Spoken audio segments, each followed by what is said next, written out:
Captain Taiwan Kim stood tall on the bridge of the UES Poseidon. The massive view screen before him showed the endless black of space, dotted with distant stars.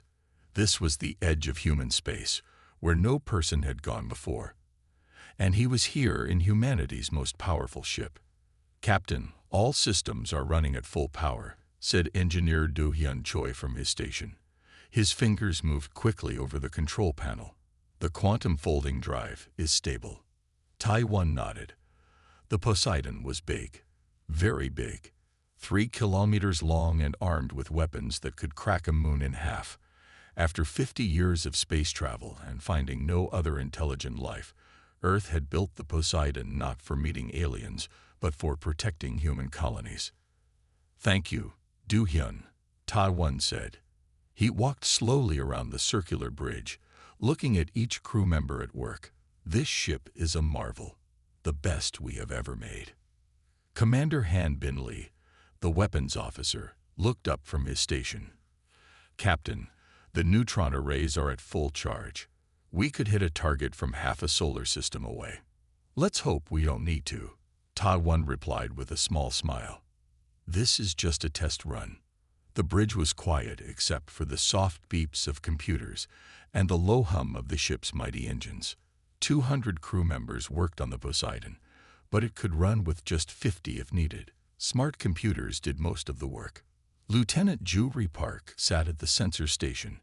Her job was to watch for anything unusual in space. For 5 days, she had seen nothing but empty space and distant stars. This far from Earth, there was nothing to see. "Sir," said Communications Officer Su Jin-yoon, "Earth Command wants an update on our status." "Tell them all is well," Taiwan said. "We have reached the edge of mapped space and will begin our return journey in 6 hours." Taiwan looked out at the stars again. Humanity had spread to 12 planets now. They had built space stations and mining outposts. They had powerful ships. But in all their travels, they had found nothing but empty worlds and simple life forms. No aliens, no other intelligence. Some people said this was good. Earth could spread without fighting for territory. Others thought it was sad. Humans were alone in the darkness. "Captain." Juri's voice was suddenly sharp. She sat up straight, her eyes wide. "I'm picking up something strange." Taiwan turned quickly. "What is it, Lieutenant?" "Energy readings, sir. Strong ones. Coming from." She paused, checking her screens again. "Sir, this can't be right. They're coming from empty space, about 2 light minutes away." "Show me," Taiwan ordered. The main screen changed to show the area Jure had found. At first, there was nothing. Just black space. Then they saw it. A strange ripple, like water disturbed by a stone. "What are we looking at?" Han Bin asked, moving closer to the screen. Science Officer Jae-yun Kang spoke up from her station. "It looks like a distortion in space-time, almost like a fold or a tear." "Could it be a natural event?" Taiwan asked. Jae-yun shook her head. "No natural event I've ever studied. This is something else." The ripple grew larger. The bridge crew watched in silence as the distortion spread wider. Then something began to emerge. A shape, dark against the blackness of space. Then another, and another.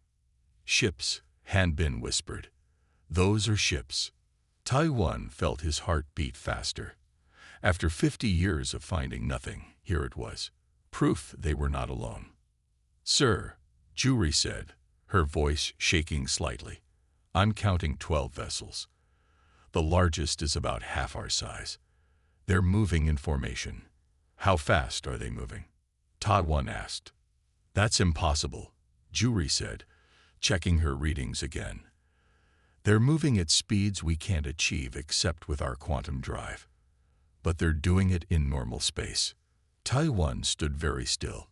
50 years of empty space, and now this. "Battle stations," he said calmly. "But no aggressive moves. Let's see who our visitors are." Red lights began to flash as the crew of the Poseidon prepared to meet the first alien intelligence humanity had ever found. The bridge of the UES Poseidon was silent except for the soft beeping of machines. Every eye was fixed on the main screen where strange ships moved through space. These were not human ships. They were something else, something new. "Magnify the image," Captain Tawan ordered, his voice steady despite the pounding of his heart. The screen zoomed in on the lead ship. It did not look like any human vessel. Where human ships were all hard lines and metal, this ship seemed to flow like water. Its hull was dark blue, almost black, with lines of light running across it like veins. "What are we looking at?" Ta-Wan asked. Science officer Jai-Yun leaned over her screen. "The ship appears to be partly organic, Captain. I'm seeing structures that look like a mix of metal and living tissue." "Living ships?" Commander Hanbin's eyes widened. "Is that even possible?" "It seems our visitors have different ideas about shipbuilding," Ta-Wan said. He turned to Communications Officer Su-Jin. "Open a channel on all frequencies. Let's try to talk to them." Su-Jin worked at her station. "Channel open, Captain." Ta-Wan stood straighter. "This is Captain Ta-Wan Kim of the United Earth ship Poseidon. We come in peace as representatives of humanity. We welcome peaceful contact." They waited. The alien ships continued to approach, now only a few thousand kilometers away. "No response, Captain," Su-Jin said after a minute. "Keep trying. Use the first contact package." The first contact package was a series of mathematical formulas, simple pictures, and basic language lessons. It had been created 50 years ago, when humans first went to the stars. It had never been used until now. "Package sent, sir," Su-Jin said. The alien ships slowed their approach. They spread out in a half-circle around the Poseidon, keeping their distance. "They're surrounding us," Hanbin said, his hand hovering over the weapon's controls. "Sir, should I power up the neutron arrays?" "Not yet," Ta-Wan said. "They haven't shown any hostility." As if to prove him wrong, the lead alien ship suddenly fired something toward the Poseidon. It wasn't a weapon. It was too small and moved too slowly. "Incoming object," Lieutenant Juri called out. "It's small, about the size of a shuttle. It will reach us in 30 seconds. "Raise shields," Ta-Wan ordered. Engineer Do-hyun tapped commands into his console. "Shields at full power, Captain." They watched as the small object approached. It was round, with the same blue-black color as the ships. It moved straight toward them. "Impact in 5 seconds, Juri said. Everyone braced for the hit, but it never came. Instead, the object passed right through their shields, as if they weren't there. "Impossible," Do-hyun shouted. "Nothing can pass through our quantum shields." "Where is it now?" Ta-Wan demanded. "It's attached to our hull, sir," Juri said, looking confused. "Deck 12, Section 7. Ta-Wan hit the shipwide comm button. "Security teams to Deck 12, Section 7. Unknown object has attached to the hull." "Captain," Jai-Yun said, her voice strange. "I'm getting unusual readings from that section. The object is sending something into our ship. Not radiation, not a signal we know. It's like nothing I've ever seen before." "Is it dangerous?" Ta-Wan asked. "I don't know, sir," Jai-Yun admitted, "but it's spreading through the ship's systems very quickly." Suddenly, all the screens on the bridge flickered. Strange symbols flashed across them, curves and lines that made no sense to human eyes. "We're being hacked," Do-hyun shouted.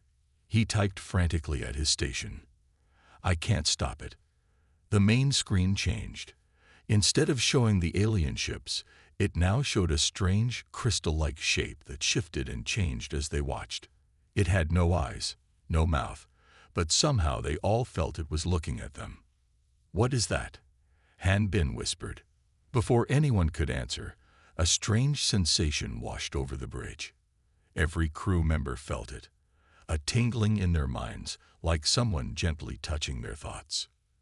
Then they heard it, not with their ears, but in their heads, a voice, calm and cold.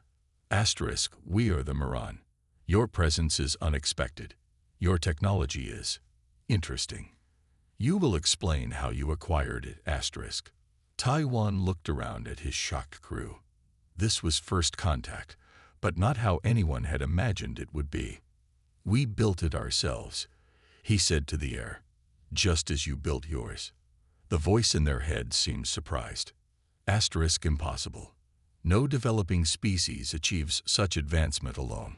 Who gave it to you, asterisk? The strange feeling of the aliens in their minds made the crew of the Poseidon uncomfortable. It was like having cold water poured into their thoughts. We developed our technology ourselves, Captain Taiwan said firmly.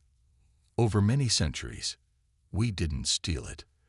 The alien presence seemed to shift in their minds, like someone walking around a room, looking at everything.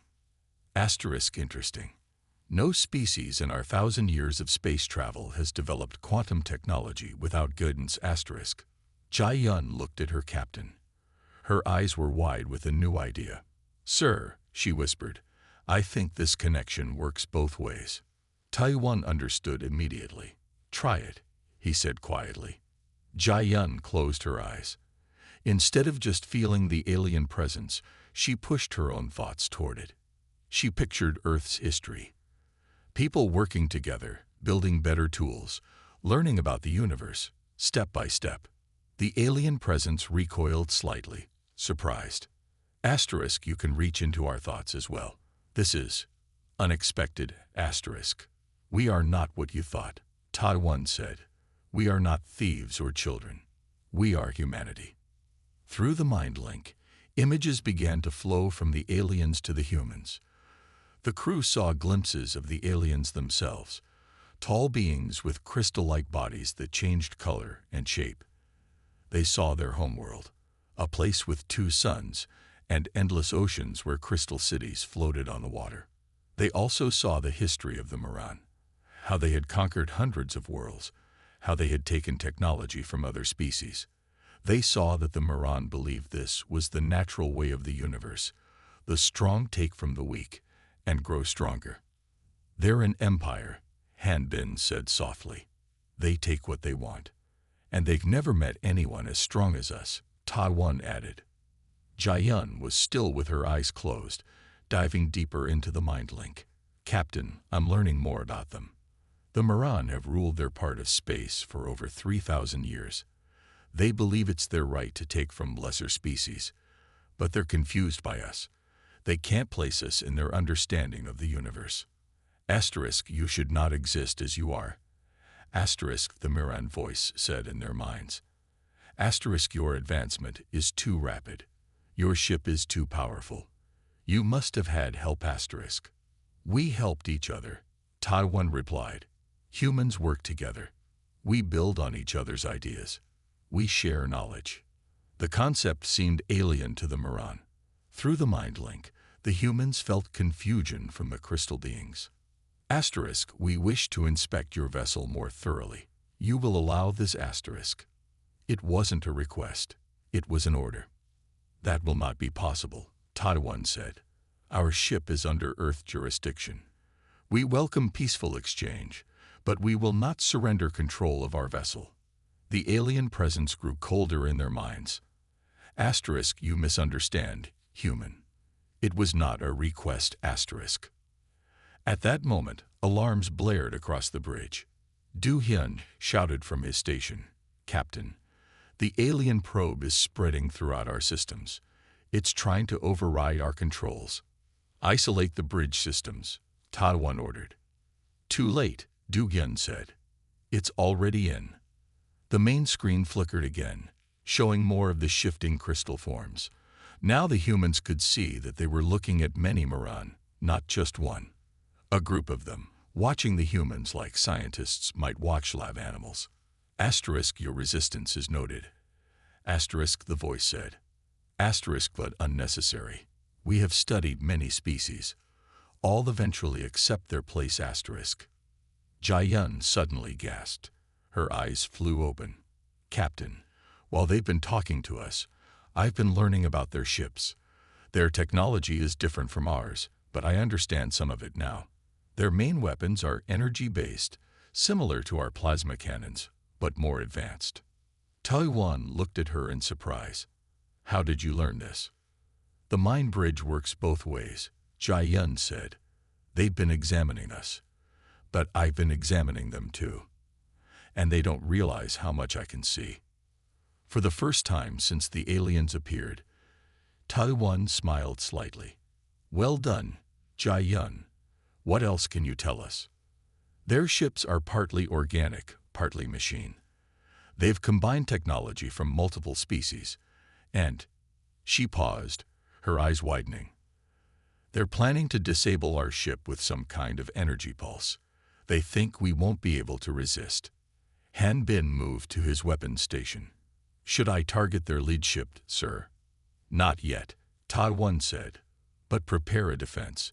If they want to test humanity's strength, we'll show them what we can do. All crew, brace for impact. Captain Taiwan's voice rang through the ship. Engineer Du Hyun, can we counter their energy pulse? Do Hyun's fingers flew over his control panel. I think so, Captain. If Jiayun is right about what they're planning, we can reconfigure our quantum shields to absorb the energy. Do it, Taiwan ordered. And prepare to redirect that energy back to our own systems. We might need the extra power. The Miran voice echoed in their minds again. Asterisk, your ship will now be disabled. Do not resist. It will only cause damage to your systems, asterisk. Taiwan smiled slightly. I wouldn't be so sure about that. Through the mind link, Jiayun could feel the Miran's confusion. They weren't used to species that didn't fear them. Energy surge detected. Juri called out from her station. Coming from the 3 largest alien ships, a bright blue wave of energy shot from the Miran vessels toward the Poseidon. It rippled through space like water, beautiful but deadly. Shields reconfigured, Du Hyun announced, ready to absorb and redirect. The energy wave hit the Poseidon. The giant ship shuddered, but held firm. The shields glowed bright blue as they caught the energy. It's working, Du Hyun shouted. The shields are absorbing the pulse. On the main screen, they could see 2 of the smaller Miran ships suddenly go dark. Their lights flickered and died. What happened to them? Taiwan asked. Jiayun looked up from her station. When we redirected the energy, it created a feedback loop. Their own attack bounced back and hit their smaller ships. They didn't expect that. In their minds, the Miran presence had gone silent with shock. Then it returned, stronger and angrier. Asterisk, this is not possible. Your technology cannot be this advanced, asterisk. There's a lot about humans you don't understand, Taiwan said calmly. We don't take technology from others. We create our own. And that means we understand it better than anyone else. Do Hyun stood up from his station and approached the captain. Sir, I need to explain something about their technology. From what Jiayun learned through the mind link, the Miran have advanced weapons and drives, but they work very differently from ours. How so? Taiwan asked. They use biology mixed with technology. Their ships are partly alive. Their weapons use atomic conversion, not quantum folding like ours. It's impressive, but Du Hyun smiled. It's like they went down a completely different path of science than we did. Their technology is advanced, but it's not better than ours. Just different. Taiwan nodded. And since they've always stolen technology instead of developing it, they don't fully understand how it all works. Exactly, Du Hyun said. They use what they take, but they don't innovate like we do. The main screen showed the Miran ships regrouping. The 2 smaller ships that had gone dark were being pulled back by the others. Han Bin spoke up from the weapons station. Captain, should I target their lead ship? We could show them what our neutron arrays can do. Taiwan thought for a moment. No, let's not escalate unless we have to. But power up the arrays so they can detect it. Let them see what we could do if pushed. Hanbin nodded and activated the weapons. The neutron arrays hummed to life, their energy readings clearly visible to the Moran sensors. The alien presence in their minds felt different now. Less confident, more cautious. Asterisk, your weapons are powering up. You intend to attack Asterisk? No, Ta-1 replied. We're showing you that we can defend ourselves if needed. We still prefer peaceful contact. Through the mind link, Jai-Yun felt something new from the Moran. Respect. It was small, but it was there. Asterisk, you have surprised us, humans. No species has resisted our initial approach in many centuries. Asterisk.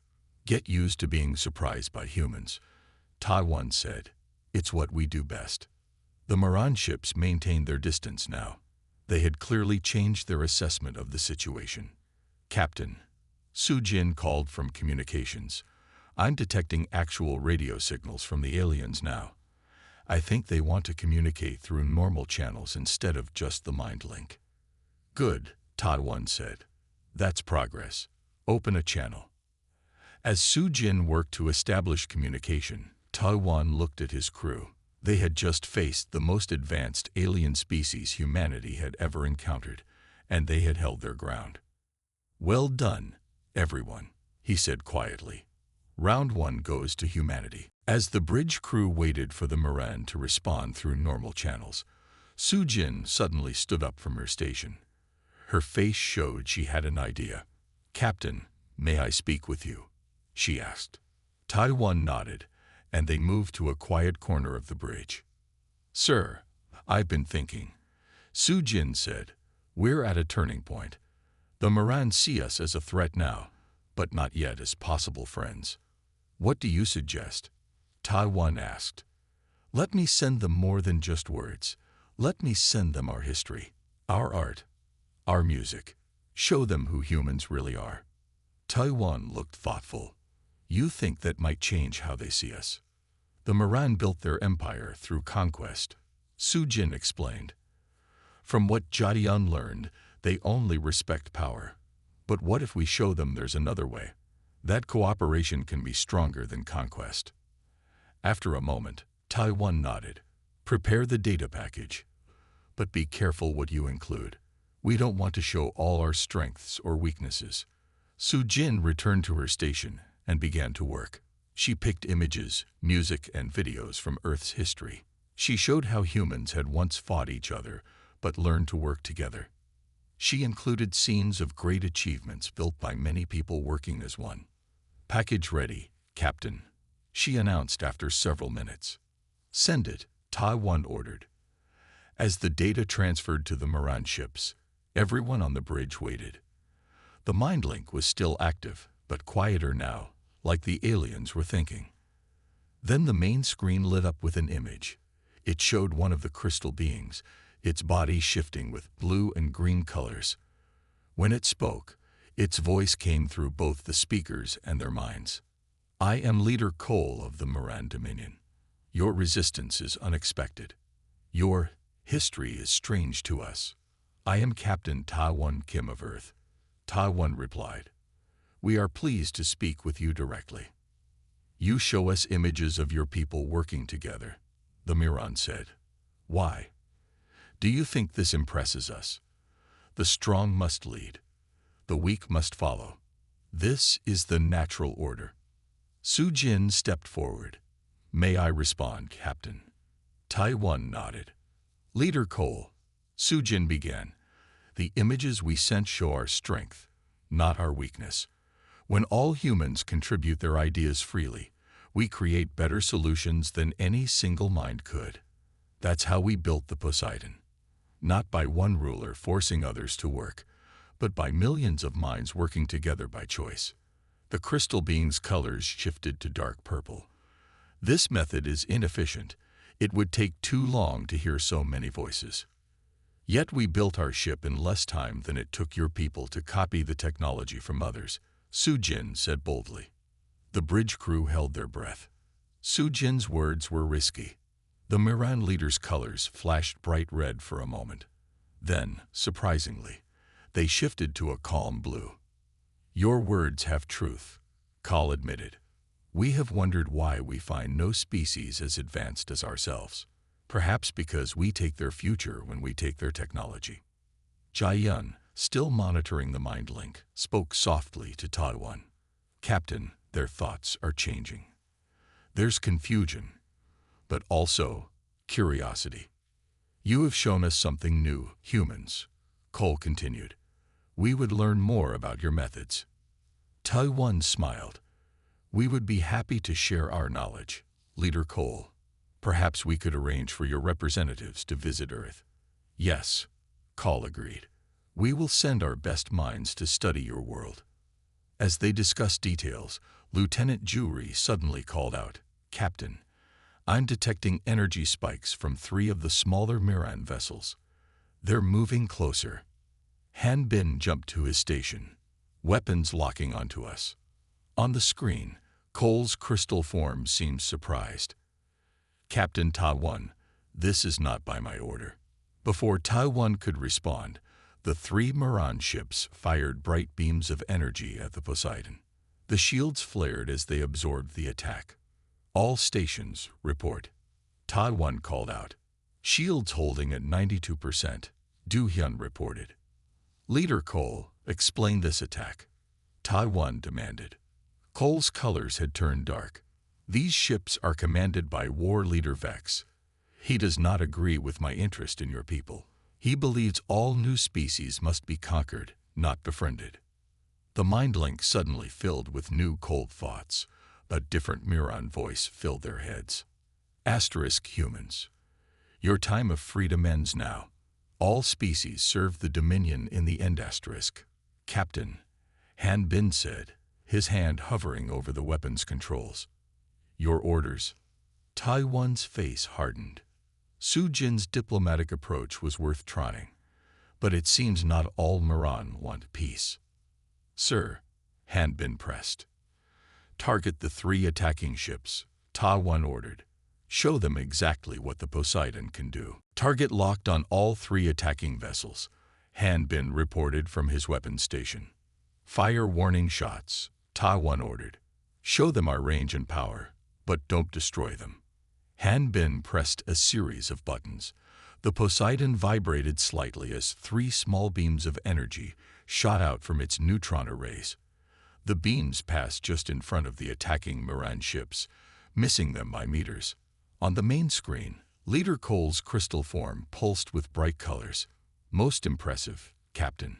Your weapons are more precise than any we have seen. The attacking ships stopped firing and pulled back slightly. Asterisk you missed. Asterisk War Leader Vex's cold voice said in their minds. Asterisk your weapons are not as good as you claim asterisk. Taiwan smiled. We didn't miss. That was a warning. The next shots won't be. There was silence for a moment. Then Leader Cole spoke again. Captain Taiwan, I apologize for this disagreement among our people. War Leader Vex has served the Dominion for many cycles and is not used to treating new species as equals. I understand, Taiwan said. Change is difficult for everyone. As they spoke, Jai-yun suddenly gasped. Her eyes widened as she stared at her screens. Captain, I'm detecting an energy surge inside our ship. Deck 14. Inside. Taiwan turned to her in surprise. How is that possible? The probe, Du-hyun said, his face pale. It must have done more than just create the mind link. It could have transported something aboard. Taiwan hit the ship-wide comm. Security teams to Deck 14. Possible intruders. Leader Cole's colors shifted to dark purple. Captain, I assure you I know nothing of this. But Jai-yun was shaking her head. Sir, through the mind link, I can feel deception. This was planned all along. The diplomatic talk was just to distract us. Before Taiwan could respond, the ship rocked violently. Alarms blared throughout the bridge. Report, Taiwan shouted. Explosion on Deck 14, Jury called out. And, sir, I'm reading multiple life forms moving through the ship.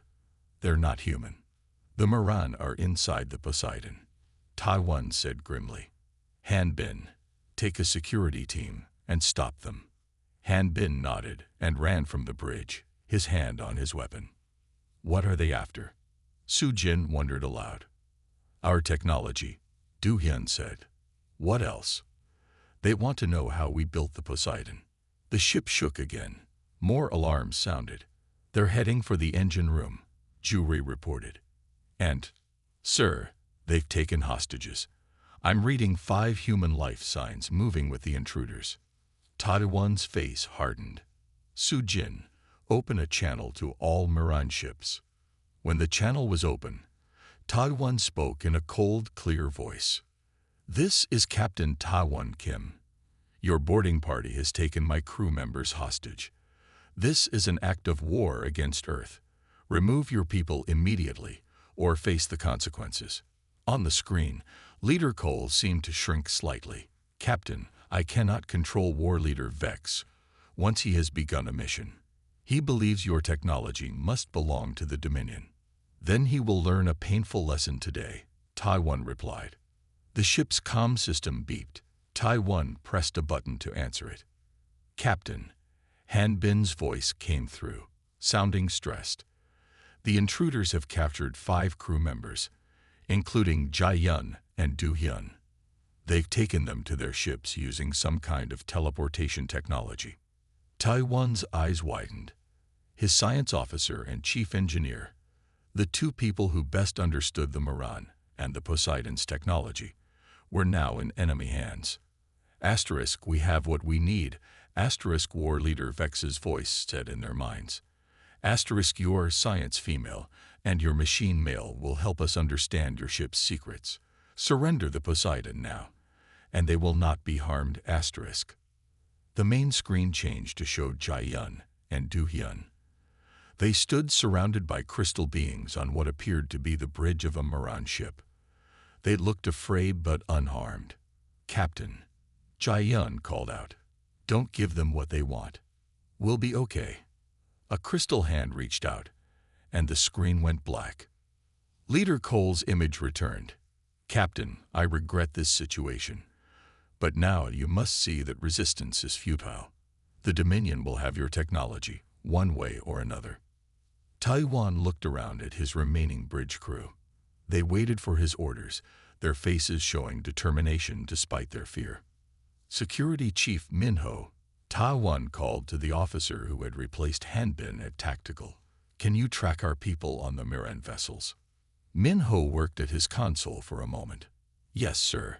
Their quantum signatures are still readable. They're on the Miran flagship. Taiwan nodded. Then prepare a rescue team. We're getting our people back. He turned back to the screen where Cole waited. Jae-yun and Du-hyun stood side by side on the Miran flagship. Crystal beings moved around them, their bodies changing colors as they spoke to each other. The 2 humans and 3 other crew members had their hands tied with strange glowing bands. What do we do now? One of the captured crew whispered. We stay calm, Jae-yun said quietly, and we watch. Learn. The mind link still works here. Do-hyun nodded slightly. I can feel it too. They don't know we can still see into their thoughts from here. War Leader Vex approached them. His crystal body was larger than the others, with red and orange colors swirling inside. You will tell us how your quantum drive works, he said. His voice was in their heads and in the air at the same time. Your ship moves through space in ways we have not seen before. I don't understand it. Jae-yun lied. I'm a science officer, not an engineer. Vex turned to Du-hyun. Then you will explain it. You are the machine male. Do-hyun looked confused. Machine male? I'm the chief engineer, if that's what you mean. Do not play games, Vex said. We can feel the difference in you. Your thoughts move like our computers, not like other humans. Do-hyun almost smiled. His mind did work differently. He had always seen patterns and systems in ways others couldn't, but he wasn't going to help the Miran. I won't tell you anything, he said firmly. Vex's colors darkened. You will, or your friends will suffer. On the Poseidon, Captain Tadwan was meeting with his rescue team. Security Chief Minho had selected 6 officers, all trained for combat in space. "Our people are on the Miran flagship," Tadwan said, pointing to a 3D image of the alien vessel. "We need to get them out quickly and quietly." "How do we get aboard, sir?" Minho asked. "Their shields will stop our transporters. We use their own technology against them," Tadwan said. "The probe they sent to our ship created a connection. Du-hyun told me before he was taken that this connection works both ways. We can use it to send people to their ship." Minho nodded. "When do we go?" "In 30 minutes, Taiwan said. "First, we need a distraction." Back on the Miran ship, Jae-yun was carefully reaching into the aliens' minds. They thought they were examining her, but she was examining them too. She found what she was looking for: the ship's central computer system. In her mind, she could see how it worked, how all the Miran ships were connected. She caught Du-hyun's eye and nodded slightly. He understood. "Maybe I can explain some basics of our drive," Du-hyun said to Vex, pretending to give in. "But I'll need to see your engine room to compare systems." Vex's colors showed satisfaction. "Very well. You will be taken there." As Tu Miran led Du-hyun away, Jae-yun closed her eyes. Through the mind link, she sent him what she had learned about the ship's systems. On the Poseidon, Tadwan opened a channel to Leader Cole. "I wish to discuss terms," he said. "Perhaps we can reach an agreement about sharing some technology." Cole's colors brightened. "This is wise, Captain. The Dominion would be a powerful ally. I'm sending you some data as a show of good faith," Tadwan said. He nodded to Sujin, who pressed a button on her console. But the data wasn't just data. Hidden inside was a program Hanbin had quickly created, a virus designed to temporarily disrupt the Miran ship's systems. In the Miran engine room, Du-hyun stood before a giant crystal that pulsed with energy. It was beautiful, but he wasn't there to admire it. He was waiting for his chance. "This is our main power source," a Miran engineer explained. "Now tell us about your quantum drive." Do-hyun smiled. "Actually, I think I'll show you something else first." At that moment, alarms blared throughout the ship. The lights flickered as Taiwan's virus hit their systems. Do-hyun moved quickly. Using what Jae-yun had learned about their technology, he placed his hand on a control panel. The Miran hadn't tied his hands properly. They didn't understand human anatomy well enough to know he could still move his fingers. "What are you doing?" the Miran engineer demanded. "Showing you how humans fight back," Du-hyun said as he initiated a power surge in the crystal. On the bridge of the Miran ship, Jae-yun felt the ship shudder. She smiled. Du-hyun had succeeded. "What is happening?" Vex demanded. "I think," Jae-yun said calmly, "you're learning an important lesson about humans. We adapt, we overcome, and we never, ever give up." At that moment, 6 space-suited figures appeared on the Miran bridge in flashes of light. The rescue team had arrived. Chaos erupted on the bridge of the Miran flagship. The rescue team, led by Minho, moved quickly. They fired stun weapons at the crystal aliens. Where the energy beams hit, the Miran's bodies froze in place. "Jae-yun," Minho called. "Where are the others?" "Du-hyun is in the engine room," she replied, as one of the team cut the bands on her wrists. "The other 3 are being held somewhere below us." Minho nodded and spoke into his helmet radio. "Captain, we found Jae-yun. Moving to locate the others now." On the Poseidon, Taiwan watched the main screen as the Miran ships began to regroup. The virus had only disrupted their systems for a short time. "Sir," Ju-ri called from her station, "the Miran are charging weapons, all ships." "Including Leader Cole's vessel?" Taiwan asked. "Yes, sir. It seems they're now united against us." Taiwan's face hardened. "So much for diplomacy. Hanbin, target their weapon systems only. I don't want to destroy their ships if we can avoid it." "Target locked," Hanbin replied. Before he could fire, a new alarm sounded. Jury's eyes widened as she looked at her screens. Captain, the Moran are deploying some kind of large device. It's creating a gravity distortion. Show me, Ta 1 ordered. The main screen showed a small object floating between the Moran ships. It began to glow bright blue, and space itself seemed to bend around it. Analysis, Ta 1 demanded. Su Jin, now working Jiayun's science station, looked pale. It's creating an artificial gravity well. If they increase its power, it could tear the Poseidon apart. Can we shoot it? Han Bin asked. No, Su Jin replied. The gravity distortion would bend our weapons fire. We can't get a clean shot. Ta 1 stared at the screen, thinking quickly. Then he made his decision. Prepare the quantum folding drive, he ordered. Han Bin looked shocked. Sir, we can't jump while the rescue team is still on the Moran ship. We're not going to jump, Ta 1 said. We're going to use the drive in a way it wasn't designed for. On the Moran flagship, Min Ho and his team had found Do Hyun and the other captured crew members. They were hurrying back to the transport point when the ship shook violently. What was that? One of the rescued crew asked. Do Hyun looked worried. They've activated their gravity weapon. It can create a small black hole if used at full power. Can it destroy the Poseidon? Min Ho asked as they ran. If they get it to full strength, yes, Do Hyun replied. But the captain won't let that happen. Back on the Poseidon, Ta 1 gave his orders. Activate the quantum folding drive, but don't set a destination. Instead, create a fold around the ship itself. The bridge crew looked confused, but they followed orders. The massive engines of the Poseidon hummed to life.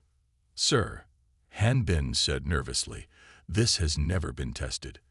The drive isn't meant to work this way. I know, Ta 1 replied calmly, but theory suggests it should work.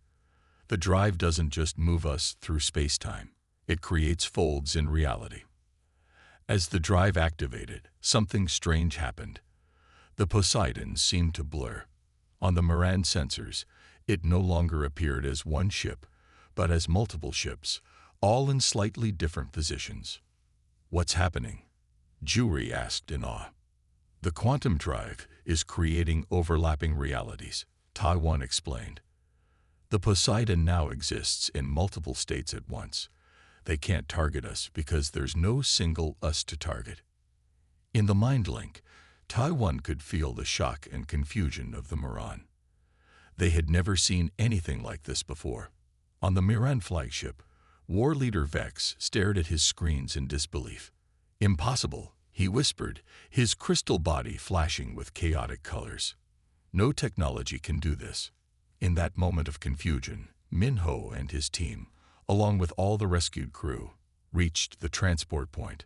Now, Min Ho shouted into his radio. They disappeared in flashes of light, returning safely to the Poseidon. As soon as they were aboard, Ta 1 acted. Han Bin, target their gravity weapon. Fire. The neutron arrays of the Poseidon fired from multiple quantum states at once. The Moran couldn't track all the beams. Several hit the gravity weapon, destroying it completely. The explosion sent a shockwave through space, knocking the Moran ships back. The Poseidon, still existing in multiple quantum states, rode out the wave with minimal damage. When the chaos cleared, the Moran ships were drifting, their weapons powered down. In the mind link, there was silence. Then, Leader Cole's voice. Asterisk, what have you done? This defies all known science, asterisk. Ta 1 smiled. Not human science. We don't just use technology, Leader Cole. We understand it. We push its boundaries. That's something your people have forgotten how to do. For the first time since they had met, the Moran had no response. Captain Ta 1 ordered the quantum folding drive to power down. The Poseidon stopped existing in multiple states and became one solid ship again. The bridge crew let out a collective sigh of relief. All systems returning to normal, Han Bin reported. That was incredible, sir. And completely untested, Ta-One said with a small smile. Sometimes you have to trust the theory. Jai-Yun and Du-Hyun arrived on the bridge, still looking shaken but unhurt. Tai-One nodded to them. Good to have you both back, he said, and thank you for your quick thinking on the Moran ship. The mind link is still active, Jai-Yun said, but it feels different now. The Moran are confused, uncertain. Tai-One turned to Su-Jin. Open a channel to all Moran ships. When the channel was open, Tai-One stood tall. This is Captain Ta-One Kim. Your gravity weapon has been destroyed. Your attempt to capture my crew and steal our technology has failed. We could destroy your ships now, but that is not our way. On the main screen, both Leader Cole and War Leader Vex appeared. Their crystal bodies were dim, the colors moving slowly inside them. You have defeated us, Cole said simply. No species has done this in 3,000 years. We were not trying to defeat you, Ta-One replied. We were defending ourselves. There's a difference. Vex's colors flashed with anger. You should finish this. Any Moran would destroy an enemy who showed weakness. Then perhaps that's why you've never truly grown, Ta-One said. You take technology instead of developing it. You destroy potential allies instead of learning from them. Jai-Yun stepped forward. The mind link can be more than a weapon, she said. I've modified it while I was on your ship. Now it can be a true bridge between our people. She closed her eyes, and through the link, all the humans and Moran suddenly saw images from Earth's history. They saw humans fighting terrible wars, but then coming together to build peace. They saw competitors sharing ideas to create something greater than either could alone. This is our strength, Jai-Yun said. Not our weapons or our ships. Our ability to work together, to see beyond differences. The Moran were silent for a long moment. Then Leader Cole spoke. For thousands of years, the Dominion has grown through conquest. It was the only path we knew. But our growth has slowed. The species we conquer have less and less to offer us. Cole's crystal body seemed to straighten, colors brightening. Perhaps there is another way. You have shown us something new today, humans. War Leader Vex turned to Cole. You cannot be considering alliance with them. They are just another species to be conquered. A species that defeated our best weapons with technology we've never seen, Cole replied. A species that could have destroyed us, but chose not to. Vex's colors darkened, but he said nothing more. Cole turned back to the screen. Captain Ta-One, I propose a formal meeting between our peoples, not as conqueror and conquered, but as potential allies. Ta-One nodded. I will relay your request to Earth. I believe they will agree. There is much we could learn from each other, Cole continued. Your ways are strange to us, but today they proved stronger than ours. Not stronger, Ta-One said, just different. There is strength in both our approaches.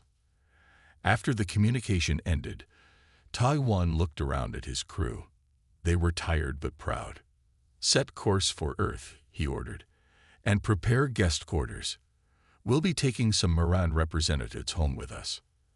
As the Poseidon began its journey back to Earth, with 3 smaller Moran vessels following as diplomatic escorts, Jai-Yun stood at the science station, still connected to the mind link. What do you feel from them now? Ta-One asked her quietly. Curiosity, Jai-Yun replied with a smile, and something they haven't felt in a very long time. Hope. Ta-One looked out at the stars on the main screen. Humanity had finally met an alien civilization. It had been dangerous, nearly disastrous. But in the end, they had shown the Moran something they never expected to see, a different way to be strong. First contact, Ta-One said softly. Not quite what anyone expected. But successful, Jai-Yun added. That's what matters. The Poseidon continued on its way home, carrying news that would change humanity forever. They were not alone in the universe, and they had proven themselves worthy of the stars.